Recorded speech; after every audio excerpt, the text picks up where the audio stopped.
we're selling fragrance. Nobody's going to die. Whoever has the best data wins. That's when you want to be in the minds of those marketers, in the minds of the procurement teams. If there's somebody offering an agentic buying solution and an agentic selling solution, if it's the same solution, is it going to be the best thing that I could do for my media spend? If making the bottom of the pyramid smaller, are we really kind of screwing ourselves later in the future? Raf Lopez de Azua's path is anything but typical MarTech. Naval Academy, commissioned right after 9/11, Booz Allen, Cornell MBA, brand training at P&G, and today he's Coty's Global Director of Media Effectiveness and Operations, plus the company's AI champion for global media. He's lived through the GMP consolidation promise, watched the stack fragment right back apart, and is now pushing past efficiency into effectiveness. Raf, welcome to the human side of MarTech. Thanks for having me. It's great to have you here, man. I love your background. It's very unique, like we said in the intro, but tell us a little bit more. So your path, like I said, isn't traditional. You were born in Puerto Rico, correct? Went to the Naval Academy, graduated, right 9/11, right as 9/11, right before 9/11. I was my original plan was go do med cruises and enjoy the Mediterranean because I was based on the East Coast, and then I had already selected my ship, which was USS Philippine Sea, and I was in my training period. So we went to, after you graduate, you still go to like a post Naval Academy school, which is at the time was called Surface Warfare Officer School in Newport, Rhode Island. And I was actually leaving an anti-terrorism training when I see the two security guys out of it was a secure building, just watching a screen, and they're like, "Oh, there's smoke coming out of the World Trade Center." And I watched the second plane go in out of there, and immediately everything gets locked down and everything changed at that point. I hadn't even showed up to my ship yet, but we were. It was a different world from where I graduated, 5 months before, 3 months before. Instantly, right? Just changed your life, changed the trajectory of everything. Yeah, exactly. So what part of those early experiences show up in how you operate today? Does it affect the way that you work? Yeah, it really does, because when you're 22 years old and you're thrust into, hey, we're now at wartime and you're in charge of a division of 32 people, the calculus changes, right? So you kind of have to grow up immediately, and you're responsible for these people, for their safety, for bringing them back after deployment to their families, hopefully,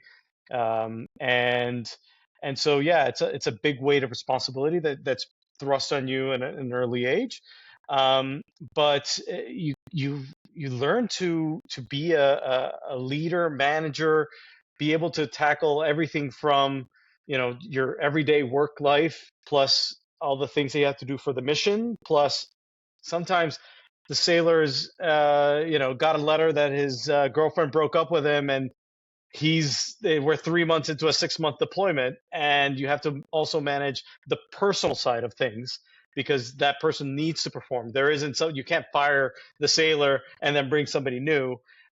You have to make sure that they can kind of get their wits about them and get them back. And so it's a different kind of leadership and management from what people think about, like Full Metal Jacket. It's not that. You really do get to manage a whole person and lead a whole person, and that's something that I've carried all the way through my entire career. That's interesting. I think people probably have this perspective, oh, he's a military guy, he's like a drill sergeant, he's going to be very rigid. But you make a good point. You have to, in those situations, you have to deal with human emotions and human behavior and people that are scared. Like, it's just people didn't necessarily choose to be there, and it happened quick. And God, you make some really good points there, and it probably makes you a more diverse and broader, better manager because of those experiences, and probably helps you make this under pressure as well. Yeah. I mean, I keep telling my teams here and the folks that I talk to, you can make. A lot of people don't like making decisions because they don't want to be wrong. They don't want to make a mistake. And at the end of the day, we're selling fragrance, right? Before that, I was selling toothpaste. nobody's gonna die. At the end, Right. if you make the wrong decision, the worst case scenario is you sell a little bit less stuff, but hopefully you learn from it. It's definitely a recoverable error, and then you move on. So it really does give you perspective about all the things that you're doing on a day-to-day life, and when you go home, again, you're going home. Nobody, no, hopefully, When shit, yeah, nothing, yeah. nothing that bad is going to happen. Yeah, no, I totally get it. I know I used to tell my teams when I used to manage teams at companies, it's advertising. Like, no one's going to die. It's not life and death. Like, don't lose sleep over it. Like, do your job, do your best, but Hmm. no one's going Exactly. to die. Um, Yeah. all right. So you went from weapon systems and navigation to brand marketing and media. And does that Yeah. path feel more connected than it might seem to an outsider? Like, how does that play out? Um, I think it it's not that connected. What happened was after I left the Navy, I did a typical path, which is you go into government consulting and you kind of go to the other side, and you're helping basically the you from like a year ago, from 2 years ago, with their job. At the same time, I was working on my MBA, and one of my classmates, I was in an executive MBA, and one of my classmates was the CMO of Travel Channel at the time, Pat Lafferty, and he was also a veteran, so he was ex-army, and one of the things that so he did is at the time, this is mid 90s, they were recruiting a lot of ex-army guys into advertising. So he went from the army to Leo Burnett to work on the army business, agency side, and so that was a for me it was an eye-opening experience because you're in the military. Yes, you have to convince people. Yes, you have to kind of persuade to do something. But for the most part, you're just receiving some strategic order, and you have to translate it into a tactical order, and then you have to execute. Um, when I when I got to the MBA and I started learning about marketing, and it's like, oh look, not only you're actually implanting an idea into people's minds, you're creating the desire for people to go buy something or try something or try a service.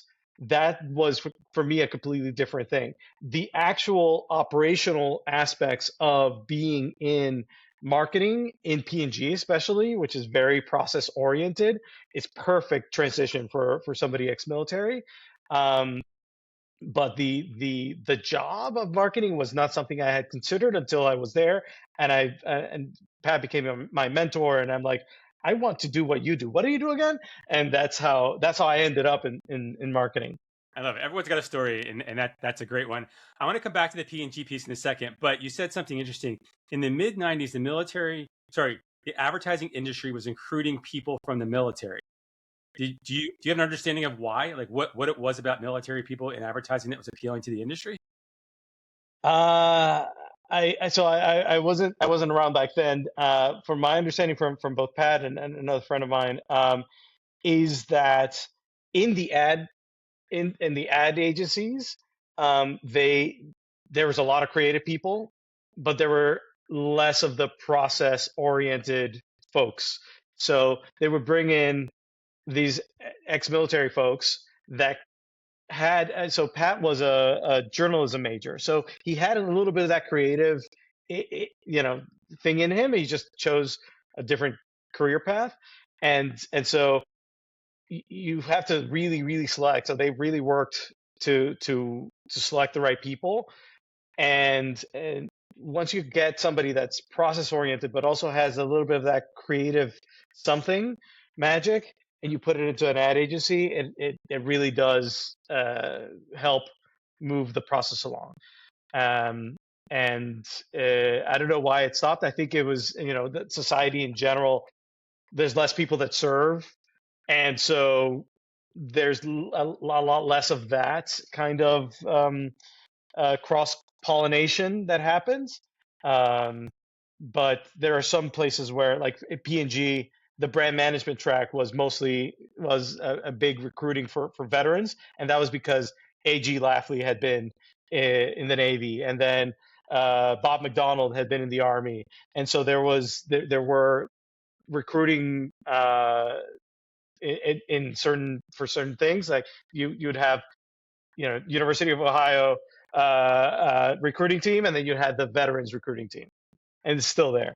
Yeah. Well, if you're a vet and you're looking for a job in advertising, find, or any business really, find the leader that's from the military, and they probably Exactly. understand where you're coming from. And I totally understand what you're saying, because I went to the agency side mid '90s as well. No military background, but I coming from the East Coast where I grew up to the West Coast and starting at an ad agency, the I don't want to say work ethic, because the work ethic wasn't poor. It was more relaxed, right? Where coming from New York, New Jersey area, it was very much a do your job, get it done in an order, on time, don't waste it. And it was a little bit more chill out here on the West Coast, and it drove me insane. Like, it took me years to sort of calm down. And my friends will tell you, like, I am not the same person I was 25, 30 years ago. I'm much more mellow. But I totally relate. All right, so go back to P&G. So there you got your sort of classic brand training across global markets. And so what did that teach you about the difference between global strategy and the local reality of the markets you were advertising in? Yeah, I was lucky enough that after 1 year at P&G, I started in global professional oral care, and after 1 year, I was selected to go into a special project called Project Starship, which was launching what is Crest in the U.S. as Oral-B toothpaste in a bunch of markets. So we launched in Europe, we launched in LATAM, we launched in India and Australia and the UK. And the interesting thing about that project is that P&G learned that they couldn't reapply just the US model everywhere, because that had failed before. They had tried to launch Crest in a bunch of other markets, and it just didn't work. And so the model, as it was designed by the previous team before I got there, was, okay, we're going to create a hyper localized toolkit, leverage our global R&D tech formula, which is amazing, and localize it to the market. And part of the magic of why we launched as Oral-B, not Crest, is that Oral-B, Gillette had done an amazing job launching toothbrushes everywhere. And so there was an existing brand equity of Oral-B, which is really tied to the dentist. And how people feel, you'd be surprised how different people feel about dentists, one country versus another country. So much so that in Brazil, for example, we launched with a campaign called Thank You, Obrigado. And in Australia, we launched with a campaign that was Who's Afraid of the Big Bad Wolf? And so, that allowed me to really deep dive into individual markets, because it was brand management, not just marketing. So it was individual markets and really understanding the retailer landscape and how different it is in Colombia than it is in Argentina, than it is in France. And you really have to dig down to almost, I'm not ever going to claim that I was like the local, but you needed to have that understanding of why we're launching with this kind of packaging and this kind of brand equity and this kind of like campaign in France versus the Australian launch. How did you, sorry, I was going to ask you, like, it's fascinating because you're right. There's a lot of nuance from one market to the next. And there's some things that can really crush a brand if you do it wrong, right? How did you learn that? Was there like a proper training at P&G? Was it just something you sort of learned from the local markets? Like, what did that look like for someone thinking about going into a global role? I'm sure. Yeah, so P&G has an amazing training. So they have ABM College, Brand Manager College. All your managers are also your mentors and your trainers. So it's kind of built into the culture that you can come as an undergrad and you will, by the end of 2 years, know how to brief your agency, how to do creative commenting, how market shares work, everything, the business, everything is is taught to you in a either in formal trainings or informal trainings with your manager or informal training with the other assistant brand managers in your division, and then some director will say, okay, well, let's walk through this training, and it was a lunch and learn, and that was kind of built into the culture of P&G. Probably better than college, right? You probably get more Yeah, realistic education I and training, not sort of theoretical.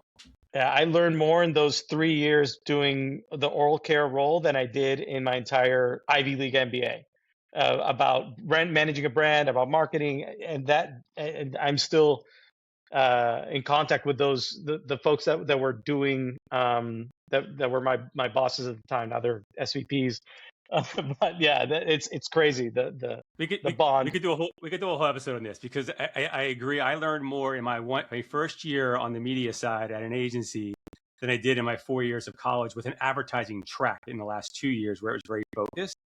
And when I went through my interview process, I interviewed with 9 different people at this agency. Not one of them had an advertising degree.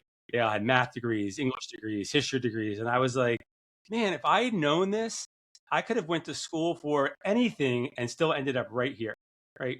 I would have enjoyed history more than advertising, because it was fine. But nothing that I learned in college put into practice in my career ever. Yeah.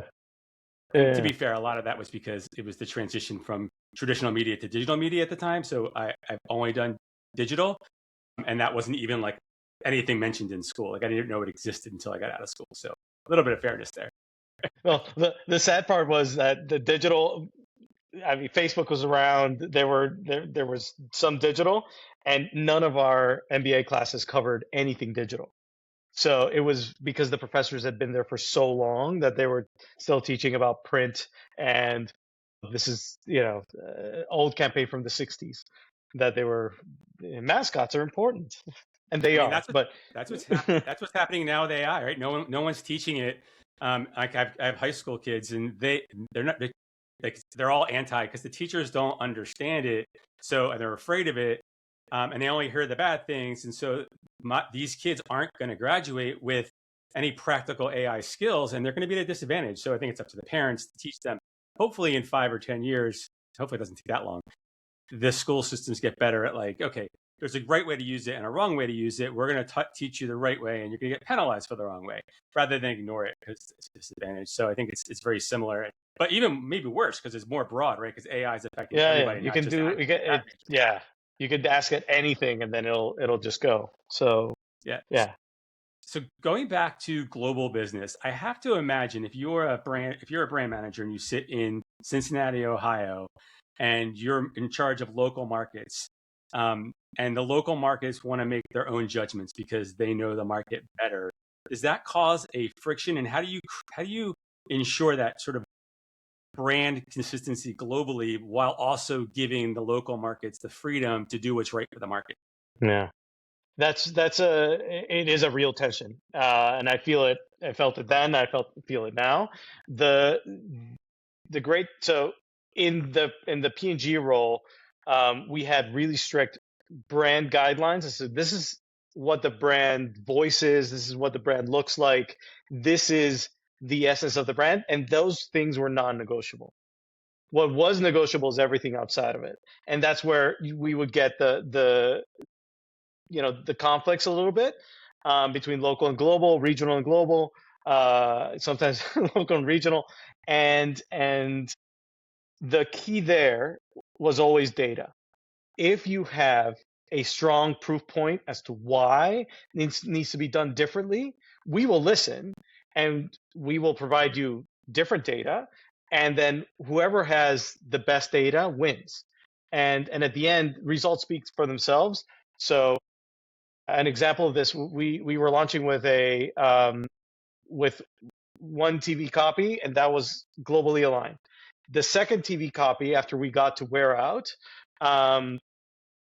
was we had 2 tracks to go. We could either iterate on the first one, or we could do what the local market wanted, which was a kind of a typical laundry ad, which is, this is white, this is whiter than white, and it's like versus competition.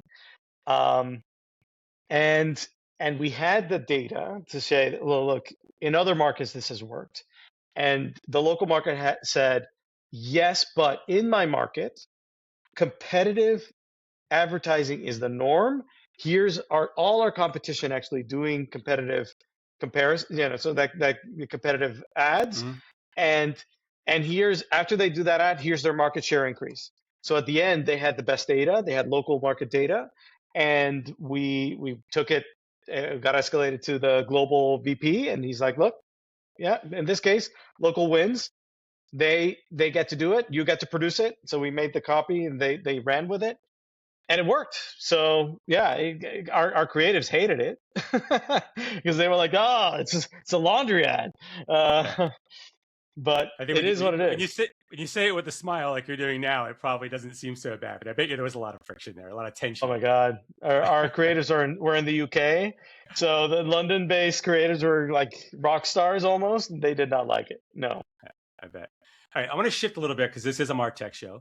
And in our prep call, you mentioned that years ago there was a decision to consolidate around GMP. With the assumption that Google would solve more of the problem than it ultimately did. What did that experience teach you about how you make tech stack decisions, and maybe tell people what GMP is? Yeah. To the record. So GMP is the Google Marketing Platform. Um, and so what happened was Coty had an in-house media agency, digital only, for about 5 years. Unfortunately, due to scale and costs and the pandemic, we decided to shutter it, and we went with our agency. And then we had to align with the agency. Basically, what does our tech stack look like now that we're no longer owning it, right? And at the time, we had leadership coming in from other companies that were much larger and had built their tech stacks 5 years ago, 10 years ago, and they had the experience of having built it over there. And so the initial thought was, oh, let's just replicate what I did 5 years ago, and we'll just go with it. Um, and that was the initial go. The problem was that we're not 5 years ago, right? This is 10 years ago. So right, so this is 2020, 6 years ago. So in 2020 is not 2015, where Google was paying for all these things, and they were very excited to have people on their GMP. And we made a lot of assumptions that it was going to solve all our problems. But the reality of, look, every single walled garden is their own walled garden, and we have to buy that separately. And by the way, here's Amazon that's coming up with their own DSP, and we sell our products on Amazon, so they're really important, and they're not going to integrate with Google.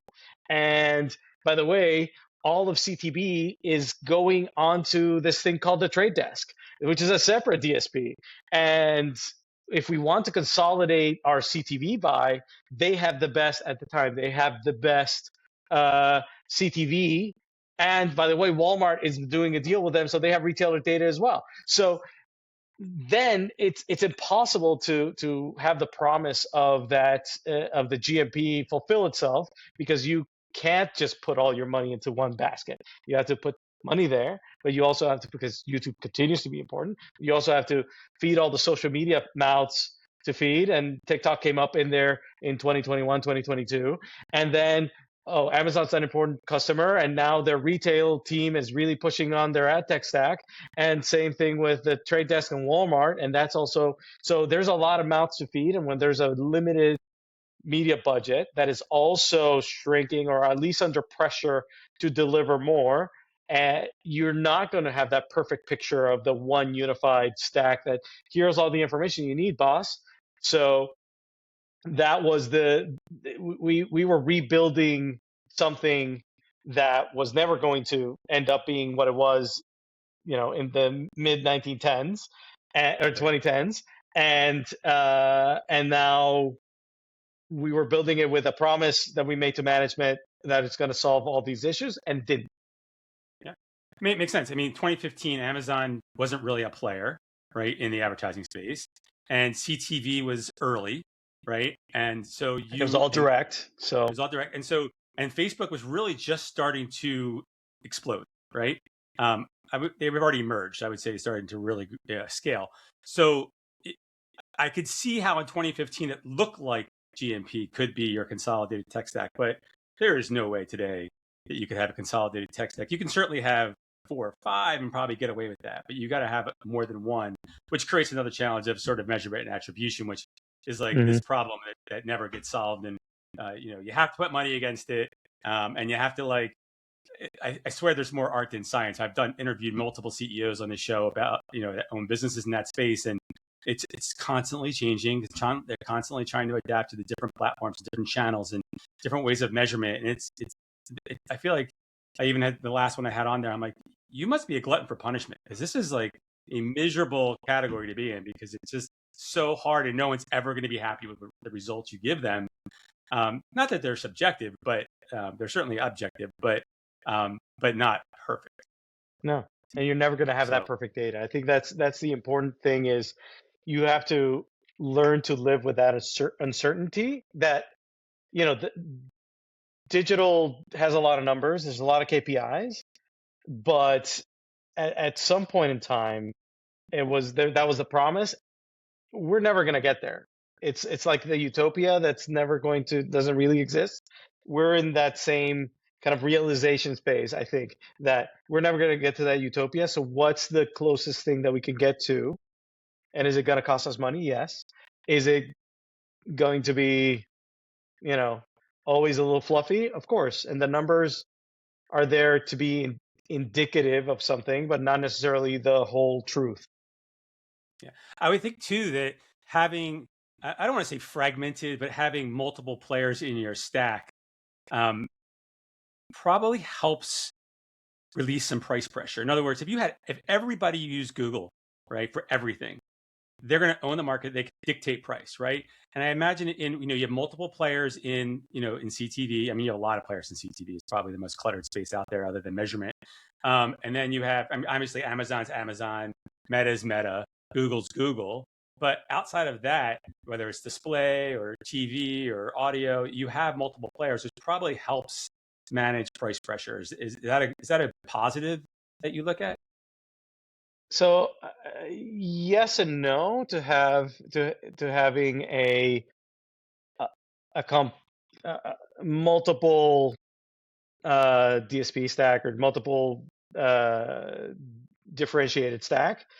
The challenge is it's not easy to switch once you're doing something a certain way, especially if you're a complex global organization where you spend a lot of time setting things up in a certain way and training people to do it a certain way and expecting something to be in a certain way. And then if you say, oh, I'm going to switch one DSP for another DSP because the pricing is better or they have this capability that's unique to them. So it all becomes, there's a lot of friction to go from, yes, this is people don't like change, right? So the change management of going from this to this other thing is a tough change, especially considering that every single organization that I know of is going through some form of transformation. There's the marketplace is very complex, and media itself is a very technical field, and getting a media expert inside of a company that understands the complexity of everything, it varies, right? You can get, especially in our local market, somebody that is a very deep expert and really gets it, whereas in another market, it's like, oh yeah, this is a marketer that is very good at social, and then yeah, but what about the rest of it? And I was like, well, they'll learn it. And then they rely on the agency, and then the agency doesn't necessarily want to change if they don't have to change because they already have their thing built. Yeah, it's funny because I see all the time. I got another request this morning from a tech company to join their network on LinkedIn about full like AI marketing automation, and it just isn't that easy, right? You can't just look at the data and make decisions. You've got to have a human understanding of human behavior, but how each channel affects your specific marketing, right? The way each channel impacts your marketing is going to be very different than a car, an automobile company, right? Or a Mhm. drug company, or a fashion company, right? I don't know that the marketing automation systems can do that because they don't have that human component. They just have data, and there's so Mhm. much more to it. I mean, so do you Yeah, have any yeah. thoughts So on that? I think it depends on the business, right? In certain businesses that are again smaller and direct to consumer, so you own the entire funnel. I mean, you Yeah. don't own the entire funnel, but you own the end part of the funnel, so you really understand what's driving the business. You can not necessarily automate everything because you really can't, but there are certain things that if something triggers, oh, okay, well, let's do more of that. And as long as it sends a trigger and it sends something to somebody that knows what they're reading, we'll say, okay, well, then we need to create more content around this because that drove a lot of traffic to our website and that drove a lot of sales. But yes, I agree with you that there needs to be an expert that really understands what that signal is actually driving to, because it's like, when you're optimizing for CPM, at the end, you're going to end up buying super cheap, really bad stuff. It really depends on what you're optimizing to. If you're optimizing to actual results, to actual sales, to I don't know, service calls, qualified leads, whatever that end the end action that needs to be taken, you can optimize to a certain extent, but then, oh, we have a new campaign, and then everything kind of will trickle down and change. So you can't automate it from end to end. There needs to be in the middle an expert that will help guide the machine.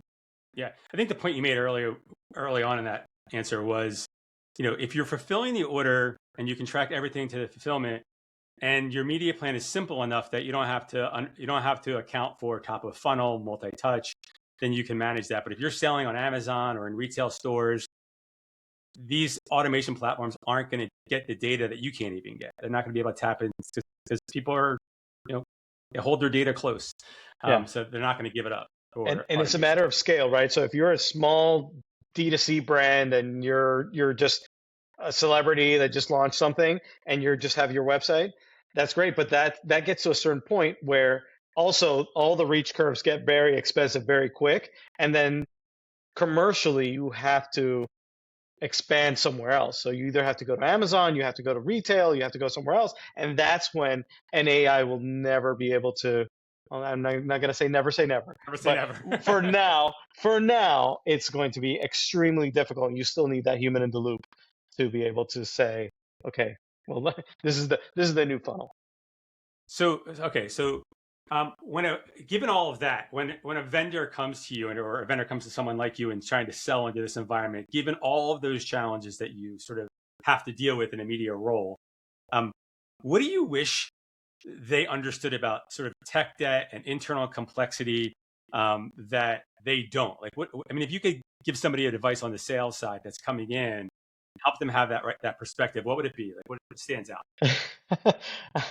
I think that so I have yeah I've had this conversation one to one with a couple of folks. I think I know that your solution is great, but we have been with this vendor for umpteen number of years, and the it's tied into so many things that uh, we can't do a test, right? There's no way for us to unplug something and then say, oh yeah, we're running with this other vendor for like a little bit for free, because they'll do those things. It's like it's just impossible, right? The only possibility is when it eventually comes up for an RFP, then they can compete with a solution, but that could take years, right? So the sales cycle on some of us enterprise clients is extremely long, and maybe you just want to be you have to, in the classic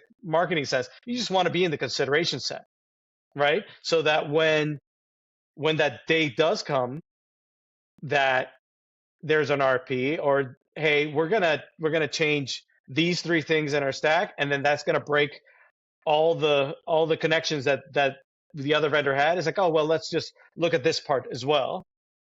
And then that's when you want to be in the minds of those marketers, in the minds of the procurement teams, and say, okay, well, we've been with these people for 10 years. Let's see what else is out in the space, and let's put it up against each other, and then see where we can get better savings, get better service, get better data, and then do that. So maybe taking that launch isn't going to, or doing that one capability presentation isn't going to lead you to a sale today, but it could in 3 years. It could in 5.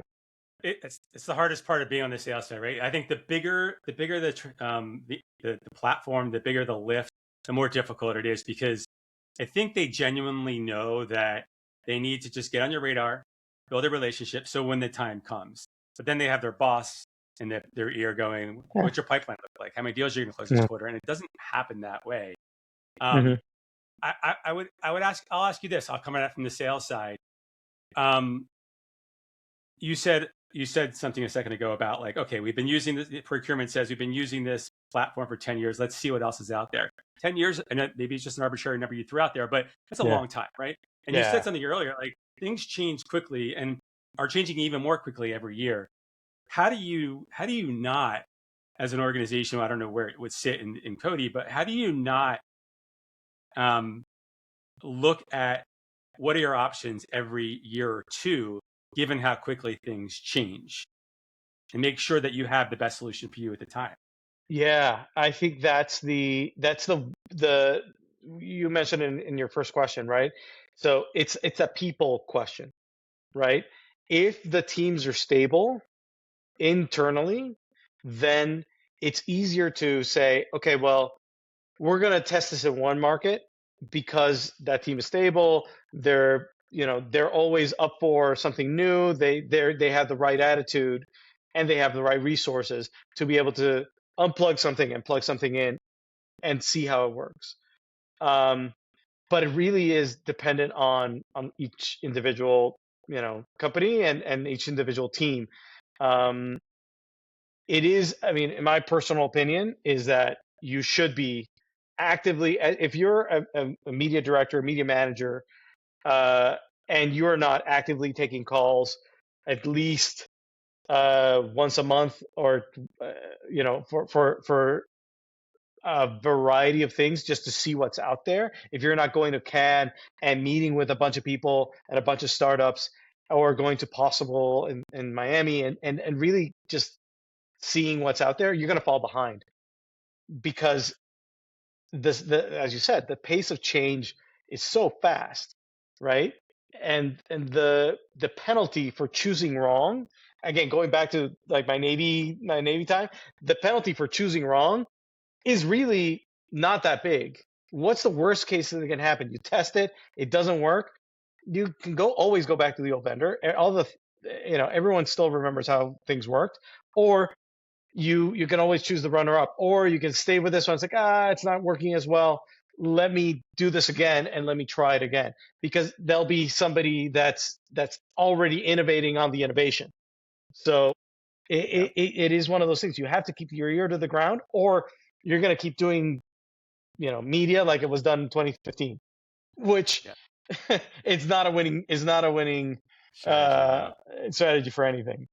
Yeah, and this is exactly why we created Blurbs, right? Because we wanted to create an environment where, and this is not an ad plug, by the way, but we wanted to create an environment where people like you and media directors around the agency world, but also the brand side, had a place to go, understand who are all the players in the ecosystem in a category, and then save them, track them, monitor them, without the fear of, like, I go to their website, they're going to know it was me, and then I'm going to get all these emails and phone calls and LinkedIn messages, right? So it's a safe place. And then you can even ask questions anonymously, get answers. Again, safe place, not have to worry about getting badgered, because your timing is never going to be aligned with the salesperson's timing. They need it now. You don't need it until you don't know when, right? And this allows you to stay educated on top of it, so that the day your boss walks in and go, hey, what are other options? You'd be like, well, I'm glad you asked. I've been following these 5 companies, and I think they're all great. When the time comes, we'll look at them. And we're curious now, we can ask some questions. And so hopefully it changes the way brands think about the way they analyze and stay on top of their options, because I think they avoid it a lot because it's a hassle. Yeah. Fair enough. And I think it's when you so for brands it's really important, but even when I ask the agency sometimes if they're all if they already know everything that I know, then is it are they really doing everything that they can? And I get it. They have a lot of other things to worry about. They have jobs, they have like teams and those kind of things. But it's a tool for both sides to then if a client that maybe doesn't have a media team, maybe they're just a CMO in a medium-sized company and they just have marketers, they're going to rely on their agency to do a lot of things. And if the CMO says, "Hey, I want three options on this thing," I saw a case when I went to meet with my buddy, uh, and the agency doesn't have an answer. That's also a flag that they're not keeping up, and it's just really hard to keep up. How, you, I want to a little bit of a transition here, but just to put a bow on this topic. How do you go from, if you're a media team and you focus on efficiency, and you get all your efficiencies lined up, now you got to shift to effectiveness. How do Mm-hmm. you think about shifting to effectiveness without sacrificing efficiency? Yeah, that's a hard question. We've been pondering that one for a couple of years, and I think we're at a we're at a good place. I you don't want to sacrifice efficiency for effectiveness, at least not in just today to tomorrow. You want to maintain that efficiency and then tweak to effectiveness. And then if one of the KPIs that you're working on efficiency isn't valid anymore, then you throw it out. But it is kind of like taking off the training wheels of a bike, because efficiency does drive something, right? It allows you to stretch your budget to do more. When you get to effectiveness and you're working on, are we actually driving the business with this marketing spend, whether it's advertising spend, then uh, are we pushing on the right drive, the right levers? Are there things that it's worth paying more for because actually the return on the investment is that much greater when you push more? And yeah, with the saturation curve, maybe it's a steep curve and it's a lot more expensive, but maybe it pays off Yep. and then it's worth it. Yeah. Yeah, if you have the efficiencies, it gives you more, I would say, more room to play, right? So you can push, Mhm. maybe push or pull over here and see an impact over here that maybe you couldn't see before. If you're doing Exactly. an isolated test, right? I think this is a good transition into AI, because I think a lot of AI tools can help solve this problem. But knowing that you're the AI champion sort of on this global media team, well, first, what does that mean inside the organization? Like big So as this there's one? there's a lot of AI champions. I'm in charge of the roadmap. There's people with specific projects across the organization they're specialists, right? So there's a colleague of mine that's a specialist in performance. So he's got the performance AI tools. He has Geo because he used to he knows SEO from back in the day, right? So it translates into Geo. There's other ones that are more on the processes that we have with the agency and briefing processes and those kind of things. So those are owned directly by myself and my colleagues that are working more with the local teams and making sure that those processes are followed and how do we streamline them. And then there's other ones that are more uh, along the lines of getting higher quality and making sure that the QA between local plans and global guidelines are being followed, which are now very manual tasks. So in the end, it's the roadmap is there, and the individual teams are kind of assigned to their specialty. Um, and the the problem that we have now is not a lack of tools. There's plenty of tools. The problem is the human part, right? The processes, the people, the time, the resources, and then are we able to really put success criteria next to that AI line item on the roadmap and say, well, this is better, cheaper, faster than what we had before, and is it worth paying that extra for that? Yeah.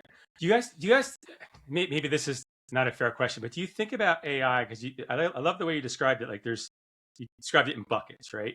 Um, how do you think about like the governance of this and putting guardrails in place so maybe one team can have access to certain pieces of information and others can't? Do you keep all of these sort of AI, we'll call them, you keep, is there like multiple AI platforms to keep things separate? Is it all together? And then you partition it or permission, I should say, to individuals? Like, how do you think about that sort of overall management and governance of AI and all Yeah, that so company data, which is so valuable? so my old boss went from being VP of media to being VP of AI, and he sits on a cross-functional AI board with uh, IT, with data, with legal, to for every proposal that we put forward. It could be, hey, the agency wants to help automate the creation of media plans with this AI tool, so that all media plans across markets look similar. Um, and it's the same format and all those things. But it has an AI thing, AI aspect to it, um, and so that even if it's not internal to us, that has to go to the AI board for approval because it's Coty data that has to go through some sort of it's through an AI LLM. Um, that's that's our governance feature. It was that AI board, which then looks at every single solution and decides whether the proposal, because every team is kind of in charge of their own roadmap, and every team has to say, well, we love this tool that optimizes uh, the YouTube buy better than DV360, and it just sits on top of DV360 and it's external to us, and we just give it the money and it just optimizes that buy. That sits outside of us. That just goes to the board. The board says, okay, it's Coty data that we're using, but it's just budget and it just optimizes the buy. You guys go ahead, and that doesn't need to go because it's not internal to us. If it's something that, for example, we're building an agent to help local teams make their briefs more actionable for the agency, and this is working with the agency, this is working with our teams, seeing what's being produced today, what the agency's lacking to reduce the back and forth. That's going to sit internal to us inside of Copilot, and that's something that has to be developed um, internally and tested internally, and then with internal resources. So that's that, and then there's the in between, like geo tools. That's external, and that's just like a study. And again, that will live outside. And then so we evaluate the buy versus rent versus build uh, in that looking at the functionality and what we're actually trying to achieve. What's the goal that we're trying to do? Got it. Okay. So just to sort of wrap things up. So when you think about the next few years from a sort of marketing and media and AI perspective, what's the thing that gets you the most excited or even most skeptical of Yeah, in your world? yeah. I think that agentic buying is an interesting concept, right? Getting rid of the DSP and the SSP to then have agents talk to each other and negotiate rates is an interesting concept. Um, there's a lot of talk about it, but and obviously a lot of people want us to try it. For me, the question is, right now programmatic is kind of it's not a black box, but then would giving it to the agents become an AI black box? And then if there's somebody offering an agentic buying solution and an agentic selling solution, if it's the same solution, is it going to be the best thing that I could do for my media spend? Is it going to be the best thing for the publisher? Is it really reducing that many middlemen, which we have now in the current programmatic cascade? Maybe, but then is it really that advantageous? So I'm waiting to that one. I just want to see some cases and see how it actually plays out before I jump in. And I do think that the agency model is one that AI is going to disrupt, right? So I do think that media agencies there will continue to be the need for a media agency, but will we really need those many people to do the buying, trading, all those things? Likely not. And if we're not going to have those people that are really the bottom of that pyramid because of cost savings, because bots can do it, how are we eventually going to fill the top spots, right? Because are we losing that our pipeline of people that are going to be the experts that are going to be able to tell the agents that they're hallucinating something, or well, the reason for that is because of that, because they've seen it before. So for me, that that's a part that kind of scares me, that all organizations, not just media agencies, because that's what I'm seeing right now. But if we're all making that the bottom of the pyramid smaller, are we kind of really kind of screwing ourselves later in the future? Yeah, you pay the piper. I think that's true for AI across the board. It doesn't matter on your industry, right? If you replace all of the entry level jobs with AI, well, then who takes the next level? Yeah. Either you got to train the AI to do that too, or you're going to have a big gap, or you're going to have to bring your workforce in, and they're going to have to train up. I guess there's a way to do it, but it just changes the way you're used to doing things. So I think that's a great place to wrap. Raf, it's great having you on. This has been a really fun conversation. Yeah, same. I love your background. Thank and your you for having story, me. from start to finish. So take care, and hopefully we'll speak soon. Yes. See you. Take care. That's it for today's episode of the MarTech Matrix, a Blurbs production. To see what's coming up next, visit themartechmatrix.com. And if you're looking for your next MarTech solution, start your search at trustblurbs.com, where marketers discover vendors faster.